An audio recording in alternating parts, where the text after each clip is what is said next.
Number 1.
Please go ahead.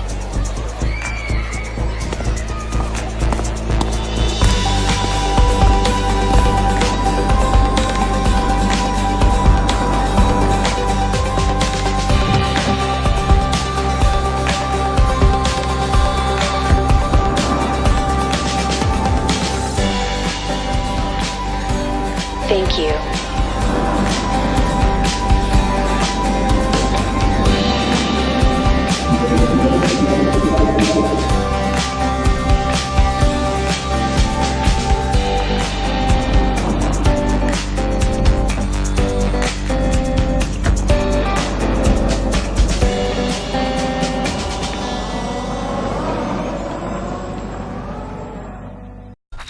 Number 2.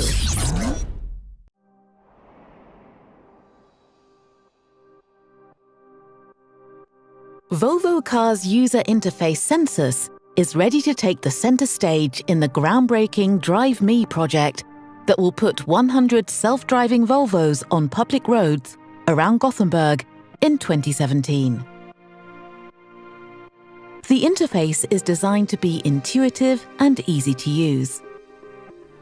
While driving autonomously, the car turns lost commuting time into quality time by keeping the driver well-informed, relaxed, and confident that the IntelliSafe autopilot is completely in control. Sections of the route available for autonomous driving are displayed when the journey is programmed into the navigation system.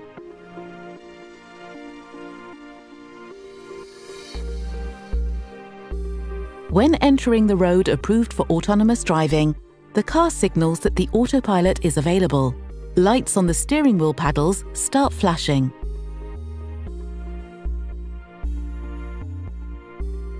Once the two green bars in the center meet, the paddle lights shift to green and the autopilot confirms that the driving and the supervision is delegated to the car.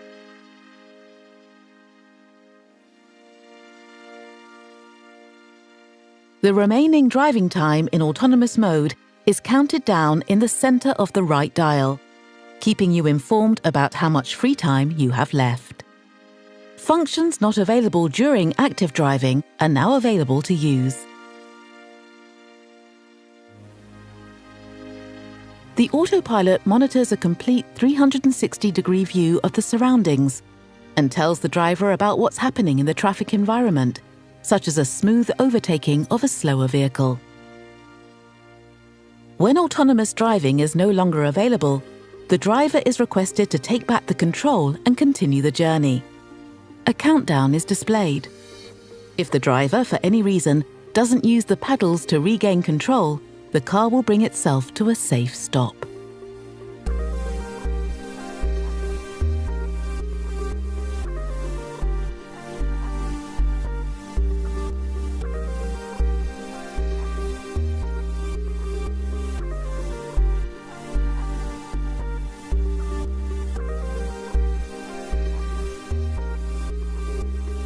The self-driving Volvo will safely handle every aspect of the driving while you focus on something else. But anytime you want confirmation that IntelliSafe Autopilot is on top of its game, the information is always right there, right in front of you. Number 3. Introducing Software Series 7. Start your morning with Summon. While you get ready, summon your Tesla from your Tesla app, automatically opening the garage, pulling out, and closing the garage for you. Combining a newly streamlined interface with the enhanced control and versatility of your daily commute. Over-the-air updates continually improve and add new features to Autopilot.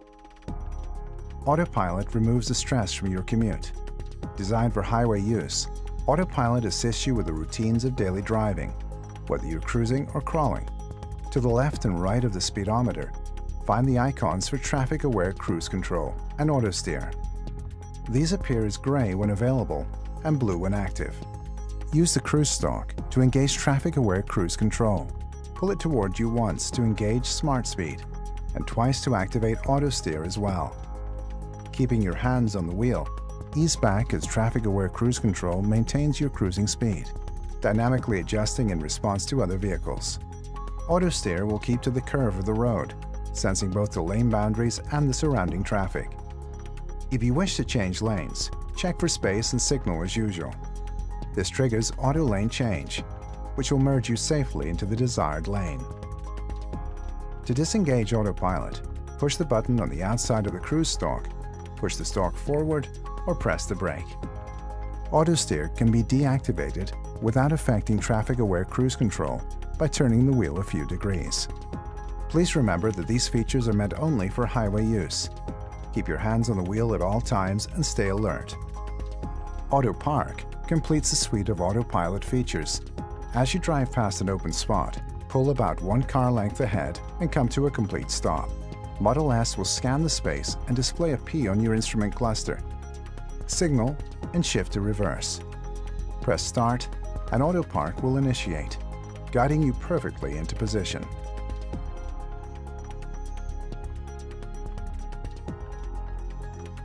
Autopilot changes the way you relate to your drive.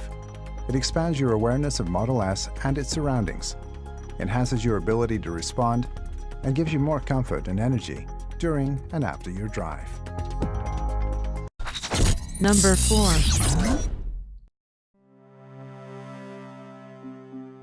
For a vehicle to drive itself, it needs to know where it is in the world, and it also needs to know what's around it. Based on these factors, it needs to be able to make smart and safe driving decisions in the real world. And once you get in the car, you start to get a real feel for the way the technology works and what it's like in real driving situations. So there are a few things that have to happen before the car can safely drive itself. First, it has to figure out its location in the world. So we use GPS, but GPS isn't always that accurate, which is why we rely on our other sensors like the laser, which picks up on details in the environment that help us identify our more precise location. So think of the sensors as the car's eyes and ears, but with eyes that can see far off into the distance and 360 degrees around the car. And the great thing about having all these sensors is that they can talk to each other and get cross-checked information about the environment. So while we take in a ton of information using our sensors, it's our software that really processes all of this and differentiates between objects. All these objects are visible on the laptop that the safety drivers use while testing the vehicles. Based on what the vehicle senses and processes, these objects will be represented by different colored boxes. Cyclists will be red, pedestrians yellow, and the vehicles will appear as either green or pink. These boxes demonstrate the processing that takes place within the software. And think about the complexity here. People look different, cars have different shapes and sizes, yet despite these nuances, the software needs to classify these objects appropriately based on factors like their shape, movement pattern, or location. For example, if there's a cyclist in the bike lane, the vehicle understands that this is a cyclist, not another object like a car or a pedestrian, so the cyclist appears as a red box on the safety driver's laptop, and the software can also detect the cyclist's hand signal and yield to them appropriately. When our engineers think about where the car should drive and how, safety is always the top priority. So the vehicle takes into account many things like how close it is to other objects or matching speed with traffic or anticipating other cars cutting in. For example, as a passenger, it can feel a little uncomfortable passing by a large vehicle on the road. Our engineers have taught the software to detect the large vehicles, and the laptop shows them as larger boxes on the screen. As our vehicle passes by a large truck, it will actually keep to the farther side of the lane and give ourselves a little bit more space. We've also taught the vehicle to recognize and navigate through construction zones. The vehicle sensors can spot the orange signs and cones early to alert the car of any lane blockage ahead, and then we can change lanes safely. Another thing that's really important is for the vehicle to drive in a naturalistic way, because when it's natural and the car abides by social norms on the road, it's also safer. For example, at four-way stops, people typically rely on eye contact to communicate whose turn it is, and in our case, the vehicle inches forward into the intersection to indicate its intent. So my role as a safety driver is first and foremost to keep the car, myself, and everyone around me safe. And in addition to keeping the car safe, I also provide detailed feedback to developers and let them know the car does anything that maybe I wouldn't have done personally. Maybe the car wasn't assertive enough in a lane change or wasn't fast enough at a green light. We provide the detailed feedback so they can fine-tune the whole driving experience. By getting out there and driving in the real world, we're getting a better understanding of what exactly it's going to take to improve the safety and comfort and ease of transportation. And that's really what our project's all about.